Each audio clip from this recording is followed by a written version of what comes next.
오늘 우리는 사도행전 22장의 마지막 절과 23장 전체의 내용을 함께 나누려고 합니다.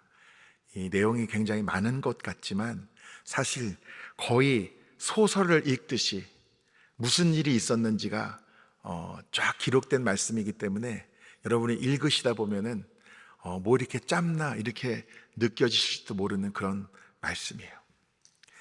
지난주 기억하실지 모르겠지만 사실 바울이 또 생사의 기로에서 하나님의 놀라운 계획을 통해서 건짐을 받았습니다. 이 천부장은 사실 유대인들이 하는 말, 바울이 하는 말, 누가 옳고 그르고 이런 거에는 전혀 관심이 없는 사람이었죠.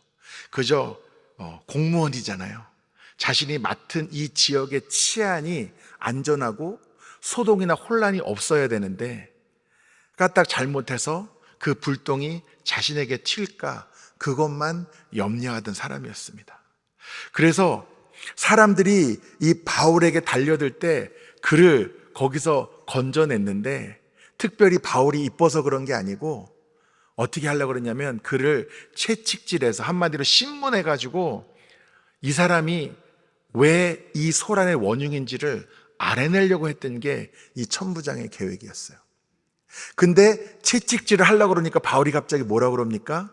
나는 로마 시민입니다. 이걸 밝혀요. 근데 이 천부장은 어떤 사람이었냐면 비싼 돈을 주고 이 로마 시민권을 취득했던 사람이었습니다. 그런데 이 바울은 어떤 사람이었어요? 날 때부터 그는 로마 시민이었어요. 그러니까 채찍질을 할 수 있습니까? 못하죠. 결국은 그 천부장과의 대화를 통해 이 공회 앞에, 사내들인 공회 앞에 바울이 서서 발언을 할 수 있는 기회가 주어지는 것이 오늘 우리가 나눈 말씀의 시작입니다. 그래서 바울이 뭐라고 이야기하느냐? 1절에 보면은 나는 범사의 양심에 따라 하나님을 섬겼노라 이렇게 담대히 얘기합니다. 사실은 바울이 한 말이 뭐 틀린 거 하나도 없죠. 근데 갑자기 이 아나니아라는 대제사장이 뭐라고 그러냐면 바울 옆에 있는 사람에게 바울을 그 입을 한 대 치라고 합니다. 뭐 치라고 하는데 이렇게 손가락으로 살짝 치라는 뜻이었겠습니까? 그냥 주먹으로 한 대 치라는 거죠. 그 입을. 그러자 바울이 뭐라고 그러냐면 회칠한 담이요 이런 표현을 씁니다. 여러분은 회칠한 무덤이란 말은 많이 들어보셨죠? 회칠한 무덤, 회칠한 담 비슷한 뜻입니다. 여러분 무덤은 뭡니까? 죽은 시신이 안창된 곳이 무덤이잖아요. 그러니까 거기는 썩어지고 어떻게 보면은 이 당시의 유대인들의 기준으로도 부정한 곳이에요. 근데 거기를 하얗게 칠해가지고 깨끗한 척 한다고 그게 깨끗해집니까? 깨끗해지지 않죠.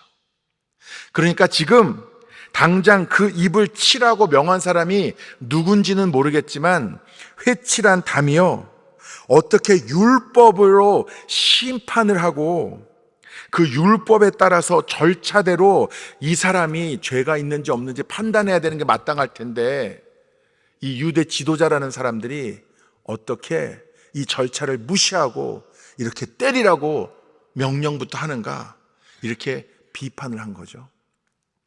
그러자 또 누가 얘기합니다. 하나님의 대제사장을 내가 욕하느냐? 그러니까 바울이 또 뭐라 그래요? 몰랐습니다. 그러면 안 되죠. 또 그렇게 얘기해요.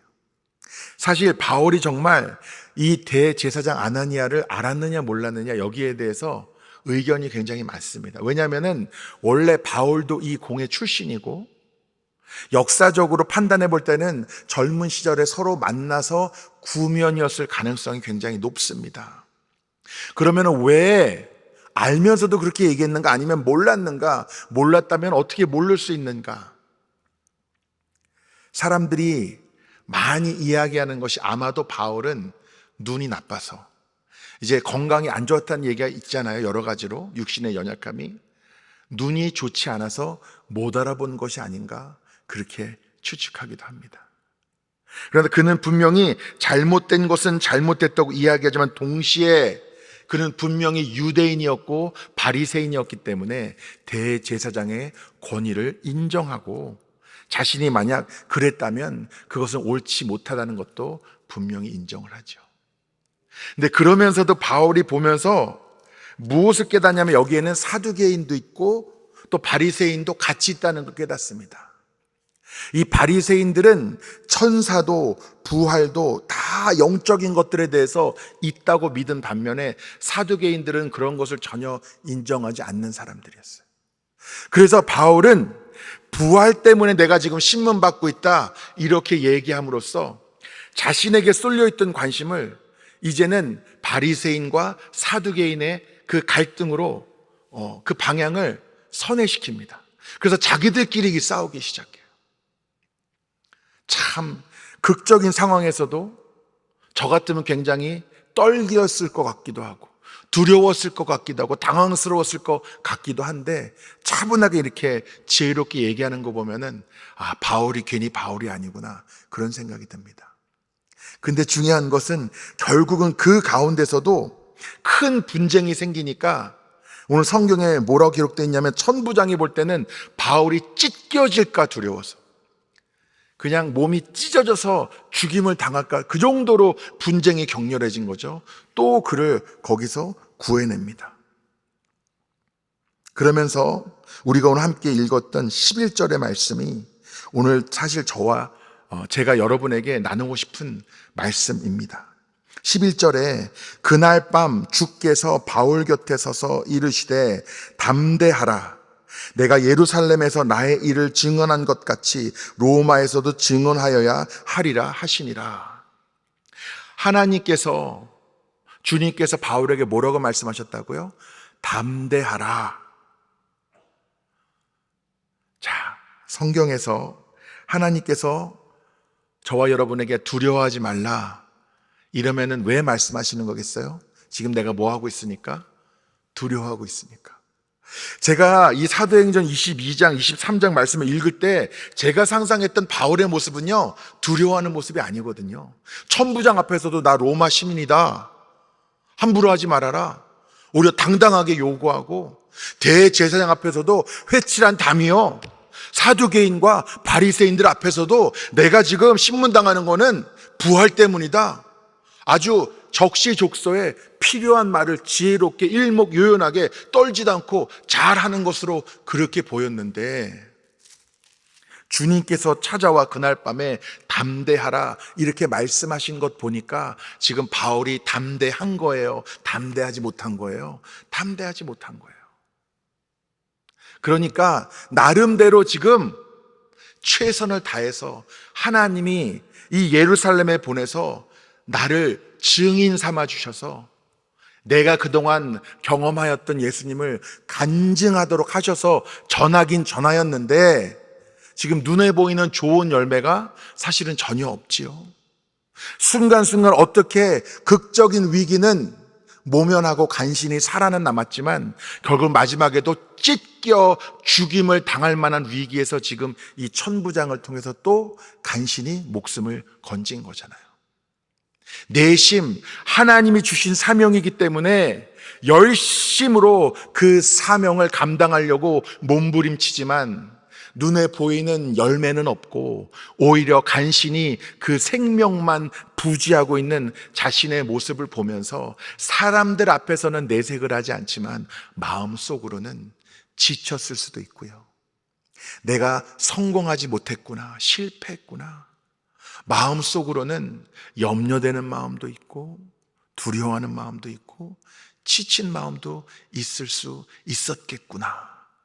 그래서 하나님이 담대하라고 말씀하셨나 보다. 이것이 제가 깨달아졌어요. 사실 사람도 그렇지 않습니까? 우리 전통적인 가정들일수록 아버님들은 사실 힘들어도 힘든 내색 안 하시잖아요. 그렇죠? 이 밖에 나가서 사회생활하면서 너무나 고되고 힘들고 스트레스 받는 일도 있고 염려가 되지만 집에 들어와서는 힘든 내색 안 하잖아요. 여러분 지금 저를 보시면 제가 힘들어 보입니까? 안 힘들어 보입니까? 안 힘들어 보이시죠? 예. 왜 힘든 일이 없겠습니까? 예. 그러나 우리가 때로는 하나님의 일을 감당할 때 어쩔 때는 그냥 있는 모습 그대로 주님 앞에 무릎으로 나아가 구하고 부르짖고 기도하는 우리의 모습도 있지만 때로는 하나님의 사명을 감당하기 위해서 어쩔 때는 조금 지치고 조금 두렵고 염려가 되더라도 묵묵히 그 자리를 지켜야 되는 때도 있지 않겠습니까? 아마 바울이 그런 마음가짐이 아니었는가라는 생각이 들었어요. 그런데 하나님이 뭐라고 하십니까? 내가 예루살렘에서 나의 일을 증언한 것 같이 로마에서도 증언하여야 하리라. 나는 지금 예루살렘에서 내가 되게 못했다고 생각했는데, 결과가 너무 좋지 못하다고 생각했는데, 내심 사람들 앞에서는 내색하지 않았지만 내가 실패한 건가 스스로 자신감이 없었는데, 하나님은 뭐라고 하시는 거예요? 담대하라. 여기서 한 것 같이 로마에서도 또 똑같이 내가 너를 쓸 것이고 너를 통해서 일할 것이다. 이렇게 말씀을 하신 거예요. 이 11절 말씀을 통해 오늘 저와 여러분이 깨달아야 될 것이 있는데, 그것이 무엇이냐면 모든 것이 하나님의 섭리 안에 있다는 것입니다. 하나님의 섭리라는 말을 제가 오늘 이 말씀을 보면서 많이 생각했어요. The providence of God. 하나님인 계획이 있으시고 섭리가 있으시거든요. 그러니까 눈에 보일 때 굉장히 잘 되는 것 같아도 여러분, 하나님의 섭리가 아니면은 그것은 우리의 착각이지, 당장 하루아침에 우리가 10년, 20년, 100년을 공들여 쌓은 것도 무너질 수 있는 것이고, 반대로 가장 절망적인 순간에도 하나님의 섭리 아래 있으면 주님은 우리 눈에 보이지 않을 뿐이지 일하고 계실 수 있다는 것입니다. 그러니까 중요한 것은 내가 지금 하나님의 섭리 안에, 하나님의 계획 가운데 내가 하나님의 뜻에 동참하고 순종하고 있는가, 그렇지 못한가, 그것을 우리가 분별할 수 있어야 된다는 것이죠. 사실 이만큼 사람은요, 현실 감각이 없는 것 같아요. 우리가 세상 돌아가는 거 다 아는 것 같아도 내가 보는 것만큼 알고 경험하는 것만큼 아는 거잖아요. 이 2차 세계대전이 끝난 후에 한 30년 정도를 전쟁이 안 끝난 줄 알고 살았던 일본 군인의 일화가 아주 유명합니다. 히로 오노다라는 사람이 이 필리핀 루팡섬 정글에서 29년 동안 살다가 74년도에 드디어 알게 됐대요. 전쟁이 끝났다는 거를. 처음에는 아무리 얘기해도 믿지도 않았대요. 그러니까 30년을 아직도 전쟁 중인 줄 알고 숨어 지내며 살았던 거예요. 사실은 어떤 사람들은 아마 일본 사람들이겠죠. 그만큼 이 사람이 충성되고 나라를 위해서 헌신했다고 치하하는 사람도 있지만, 뒤집어서 생각해 보면은 전쟁이 끝났는데 아직 전쟁 중인 줄 알고 30년을 보낸 그 사람의 그 시간이 얼마나 헛되고 안타까운 거예요. 그렇지 않습니까? 가족이 살아 있었을 수도 있고, 정말 그 30년 동안 훨씬 더 의미 있는 시간을 보냈을 수도 있을 텐데, 여전히 전쟁 중이고 착각하던 그의 모습을 떠올릴 때, 우리는, 인간은 이렇게 연약하구나, 이렇게 현실을 알지 못하는구나. 이 11절에서 하나님은 담대하라, 너를 로마를 보내서 증언하게 하리라, 이 말씀하실 때 또 무슨 일이 있었는지 아세요? 이 12절 이하에 보면은 40여 명의 사람들이 모여가지고 결의를 한 거예요. 우리는 이 바울을 죽일 때까지 먹지도 마시지도 않겠다. 여러분, 먹지도 않겠다, 이것만 해도 대단한데 먹지도 마시지도 않겠다는 거는 무슨 얘기예요? 빠른 시일 안에 어떻게 해서든 죽이겠다는 거잖아요. 그래가지고 천부장에게 연락을 합니다. 우리가 좀 잘 이렇게 계획을 세워가지고 다시 좀 신문할 내용이 있으니까 다시 보내달라고 하고, 데려오는 그 과정에서 매복해가지고 죽이는 게 이 사람들의 계획이었어요. 그런데 바울의 생질이 여차여차해서 그것을 알게 됩니다. 생질은 뭐냐면은 누이의 자식, 이런 뜻입니다. 그러니까 조카죠. 사실 성경에 바울의 가족에 대해서는 뭐 자세히 언급되는 게 별로 없습니다. 보니까 누이가 있었고, 그 누이에게 자식이 있었고, 그 조카를 통해서 이 계획이 천부장에게 전해지고, 또 천부장은 470명의 정예 로마 군인을 보내서 이 바울을 보호하고, 또 말을 여러 피를 준비해 가지고, 아시겠지만 말은 계속 달리다 보면 지치잖아요. 그러니까 지칠 때마다 말을 바꿔주고 해가지고 그를 이제 로마로 안전하게 압송하게 됩니다. 그게 오늘 이 35절까지의 내용이에요. 총독을 만나게 하기 위해서. 결국은 로마로 가는 거예요, 안 가는 거예요? 가는 거죠. 내 자신의 계획대로 가는 게 아니라 하나님의 섭리대로. 바울은요, 하나님께서 밤에 나타나셔가지고 담대하라 이랬을 때 마음의 위로를 받고 진짜 담대해졌을 것 같아요. 근데 또 지금 40명이 나를 죽이기 전까지는 먹지도 마시지도 않겠다고 지금 결의하고 있는 거 알았으면 또 얼마나 그게 신경 쓰였을까요? 그러니까 여러분, 어쩔 때는 세상이 아름답고 모든 것이 잘 돌아가는 것 같다고 내가 느낄 때도 철저한 내 착각일 수 있고요, 다 끝났다고 절망하는 순간에도 그것도 그냥 내 착각일 수 있는 거예요. 보이지 않을 뿐이지 하나님은 지금도 일하고 계시고 모든 것은 하나님의 섭리대로 흘러간다는 겁니다. 제가 수년 전에 청년 사역을 할 때가 있었어요. 그 당시 한국에 어떤 이 사건 사고가 많았냐면, 사람들을 인신매매해서 그 장기를 적출한다, 실제 그런 일도 있었고 그런 괴담들이 사회적으로 많이 퍼지던 때였습니다. 제 아내가 이 모성 본능이 강하다고 해야 할까요? 그 당시에도 저는 대략 지금 모습이랑 비슷했는데, 한 8시쯤 제가 편의점에 잠깐 가서 뭘 살라고 했더니 아내가 안 된다는 거예요. 왜 그러냐니까 요즘 밤길이 위험하다고 하니 제가 인신매매를 당할까 봐, 위험하다고 나가지 못하게 저를 붙잡는 거예요. 그러면서 매일 저한테 왜냐하면 청년 사역을 할 때는 청년들을 밤에 만날 일이 많거든요. 낮에 다들 뭐 학교 다니고 직장 생활하고 바쁘니까 밤만 되면 못 나가게 하고, 혼자 다니면 안 된다고 그러고, 밝은 데만 다니라고 하고. 그러다가 이제 제가 대학가에서 청년들과 모임을 갖고 이제 집이 그렇게 멀지 않아서 밤에 걸어서 집을 향해 가고 있었습니다. 마침 인적도 드물고 좀 어두운 길이었는데 제가 걷다가 보니까 뒤에 발자국이 들리기 시작하는 거예요. 그래서 제가 평상시라면 전혀 신경 쓰지 않는 일인데 며칠 동안 계속 아내가 위험하다, 인신매매 당하면 안 된다, 그런 얘기를 듣고 보니 그 발자국 소리가 신경 쓰이기 시작했습니다. 그래가지고 가다가 제가 딱 멈췄어요. 그랬더니 그 발자국 소리가 멈춰요.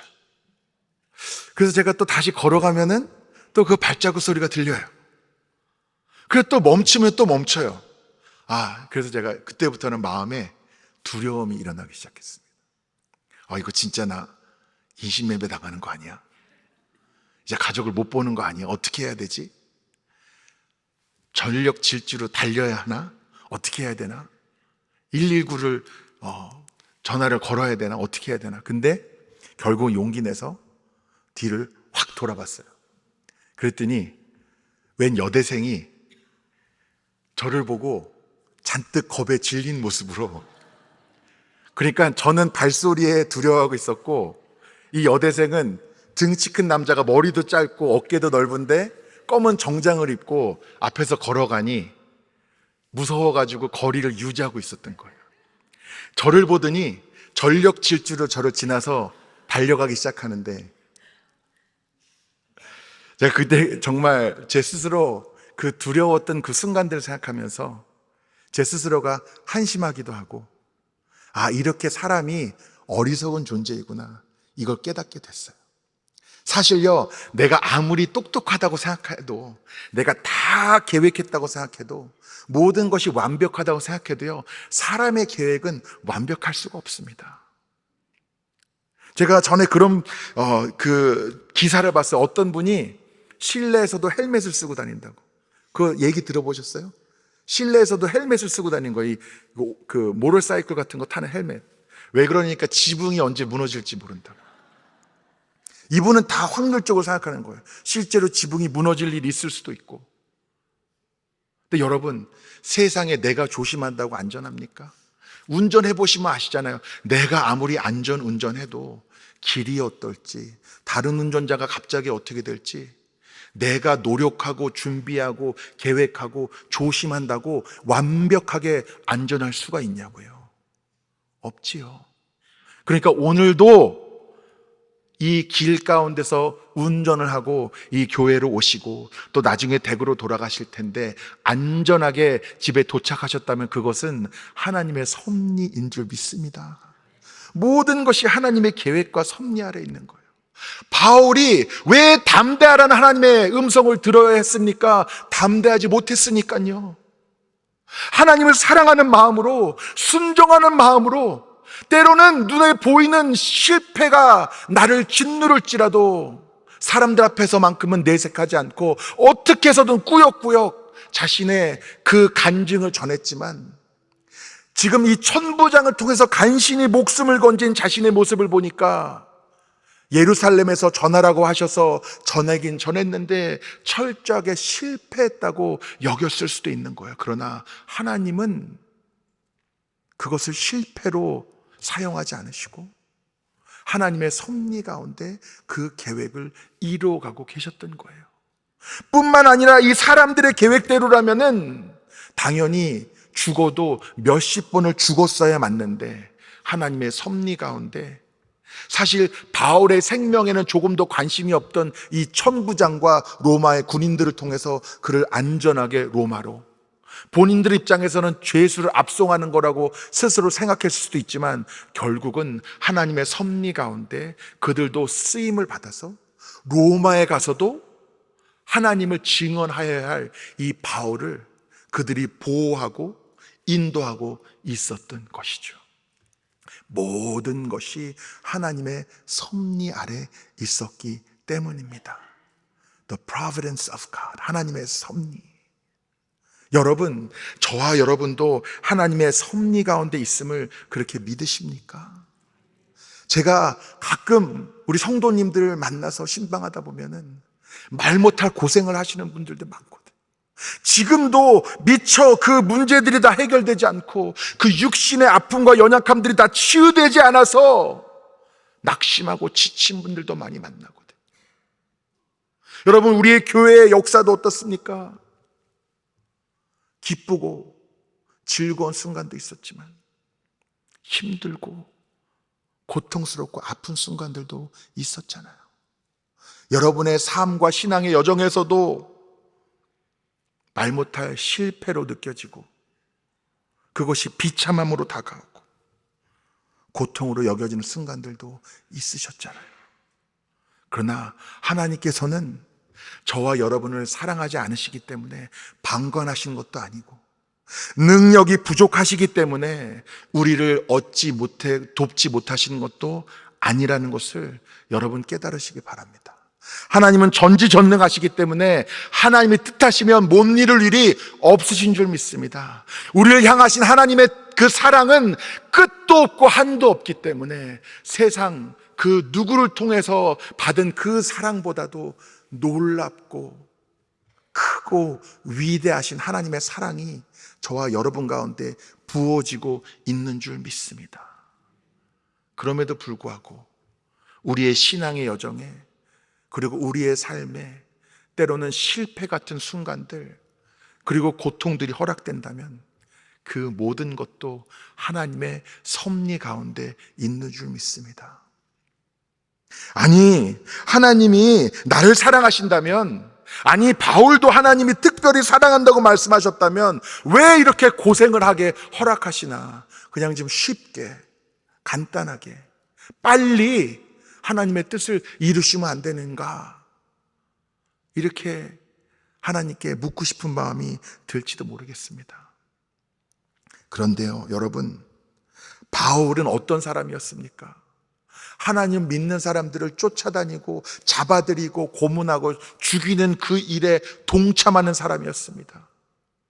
영원한 죽음의 길을 걷던 그 사람을 생명의 길로 인도하시사 비록 이 땅 가운데서는 십자가를 지는 것 같은 고난의 길을 걸을지라도 바울에게는 영원한 생명과 하나님 나라에서 누릴 영원한 영광을 그에게 하나님이 허락하시지 않으셨습니까?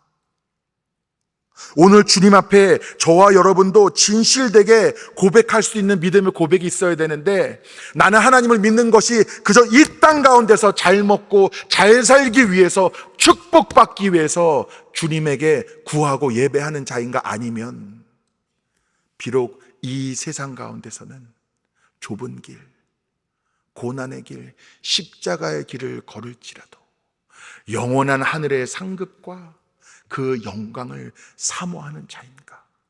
오늘 저와 여러분에게 하나님의 은혜를 베풀어 주시고 사랑을 주신다면 그것은 그저 어떤 고통도 없고 어려움도 없고 실패도 없는 인생을 살도록 허락하시는 것이 참된 사랑이고 은혜인지 아니면 하나님의 섭리 가운데 하나님의 뜻을 이루고 그 복음을 증언하는 그 길 위에 나를 세우시는 것이 하나님의 은혜이고 축복이고 사랑인지, 내가 믿는 하나님은 누구이고 내 믿음의 고백은 무엇인지 오늘 저와 여러분은 분명하게 분별해야 하는 것이지요. 제가 참으로 은혜가 되는 것은 우리 아틀란타 한인교회는요, 정말 이 세상의 영광과 부귀영화를 구하는 것이 아니라 영원한 하늘 상급을 바라보는 분들이 얼마나 많이 계신지요. 우리가 지난주에도 신령직 임직 예배가 있었는데 여러분, 사실 이 직분을 받는다는 것이 꼭 영광스러운 것만은 아닙니다. 어떤 분들에게는 무거운 짐으로 여겨질 수도 있습니다. 그 직분을 받는다는 것은 사명을 받는다는 것이고, 사명을 받는다는 것은 내가 감당해야 될 하나님의 일, 그 무게가 있다는 것인데, 그것을 받으면서 기뻐하시는 이유가 무엇이겠습니까? 사람들에게 드러내기 위함이겠습니까? 아닙니다. 하나님 앞에 이렇게 나를 더 귀히 사용하시겠다는 하나님의 뜻에 순종하면서, 세상의 기준, 사람의 기준으로는 무거운 짐일 수도 있겠지만 나는 그것을 영광을 누리겠다는 우리 수많은 성도님들의 믿음의 고백이 그곳에 있지 않았겠습니까? 때로는 교회에 문제가 있을 수 있습니다. 때로는 교회가 여러 모양으로 형편이 어려워질 수도 있습니다. 믿음이 없는 자들은요, 교회가 조금만 어려워지거나 아니면 내가 신앙생활하는데 조금만 불편한 점이 있으면 바로 뭐부터 생각해요? 딴 교회 가야겠다. 담임 목사에게도 매일 찾아와서 내가 해달라는 대로 안 해주면 어떻게 하겠다고 그래요? 딴 교회 가겠다. 여러분, 내가 원하는 대로 다 이루어지는 교회가 그곳이 하나님의 교회이겠습니까? 제가 지금 여러분 앞에서 말씀을 전하는데요, 저도 좋은 얘기만 하면 얼마나 좋아요. 근데 때로는 여러분이 듣기에 불편한 얘기를 제가 해야 될 수도 있고, 여러분이 듣기 싫은 얘기도 제가 해야 될 수도 있는데, 그런 얘기를 들을 수 없는 교회가 있다면 그 교회가 참으로 하나님을 믿고 섬기는 교회이겠습니까? 모든 것은 하나님의 섭리 아래 있고 그 섭리 가운데 하나님의 뜻을 이루기를 소망하는 자들이 모인 곳이 참으로 하나님이 기뻐하시는 거룩한 하나님의 교회인 줄 믿습니다. 여전히 믿음이 연약한 자들은 하나님을 수단으로 여깁니다. 내가 있는 곳에 하나님이 계셔야 되고, 내가 가는 곳으로 하나님이 따라오셔야 되고, 내가 하는 일을 하나님이 축복하셔야 되고, 그런데 믿음이 성숙한 자들은 그렇게 생각하지 않습니다. 내가 어디로 가야 하나님이 기뻐하실지, 내가 무엇을 해야 하나님이 나에게 주신 사명을 온전히 감당할 수 있을지, 어떻게 내가 순종해야 하나님의 섭리가 이루어지는 그 일에 내가 참여할 수 있을지 고민하고, 주님이 말씀하실 때 순종하는 자가 오늘 말씀에서 바울을 통해 하나님이 일하신 것 같이 나를 통해 하나님이 일하실 것을 소망하고 다짐하고 그것을 살아가는 믿음의 사명자인 줄 믿습니다. 여러분, 여러분의 삶 가운데 그동안 겪으셨던 수많은 아픔들, 아니면 지금도 여전히 내가 짊어지고 있는 삶의 수많은 무거운 짐들, 그 모든 것이 하나님의 섭리를 이루기 위한 그 계획 가운데 거룩하게 쓰임받게 되기를 간절히 축원합니다. 어떤 상황 가운데서도 담대하라고 말씀하신 그 하나님의 음성을 누리시고, 그리고 바울을 통해 주님의 놀라운 일들이 이루어진 것 같이 저와 여러분을 통해, 그리고 우리 아틀란타 한인교회를 통해 반드시 주님의 뜻이 이루어질 것을 믿으며 고백하며 함께 이뤄나가는 저와 여러분이 되기를 간절히 소망합니다. 기도하시겠습니다. 사랑과 은혜가 풍성하신 주님, 바울을 통해 주님의 놀라운 계획들을 이뤄나가신 것 같이 저를 통해서도 주님의 뜻을 이뤄나가시기를 간절히 소망합니다. 주님, 우리 아틀란타 한인교회 그리고 이곳에 모인 주님의 귀한 성도들 가운데 말씀을 부어주시고 주님의 영으로 임하여 주시사 세상 편안함과 안락함만을 구하는 것이 아니라 주님을 위해 나의 십자가를 지고 기꺼이 그 길을 걷겠다는 믿음의 고백이 있게 하여 주시고 바울을 통해 주님의 증인으로 삼아 그 복음이 선포되어지도록 역사하신 것 같이 우리의 믿음과 우리의 순종과 우리의 고백을 통해서도 그리하여 주시옵소서. 주 예수 그리스도의 이름으로 기도드리옵나이다. 아멘.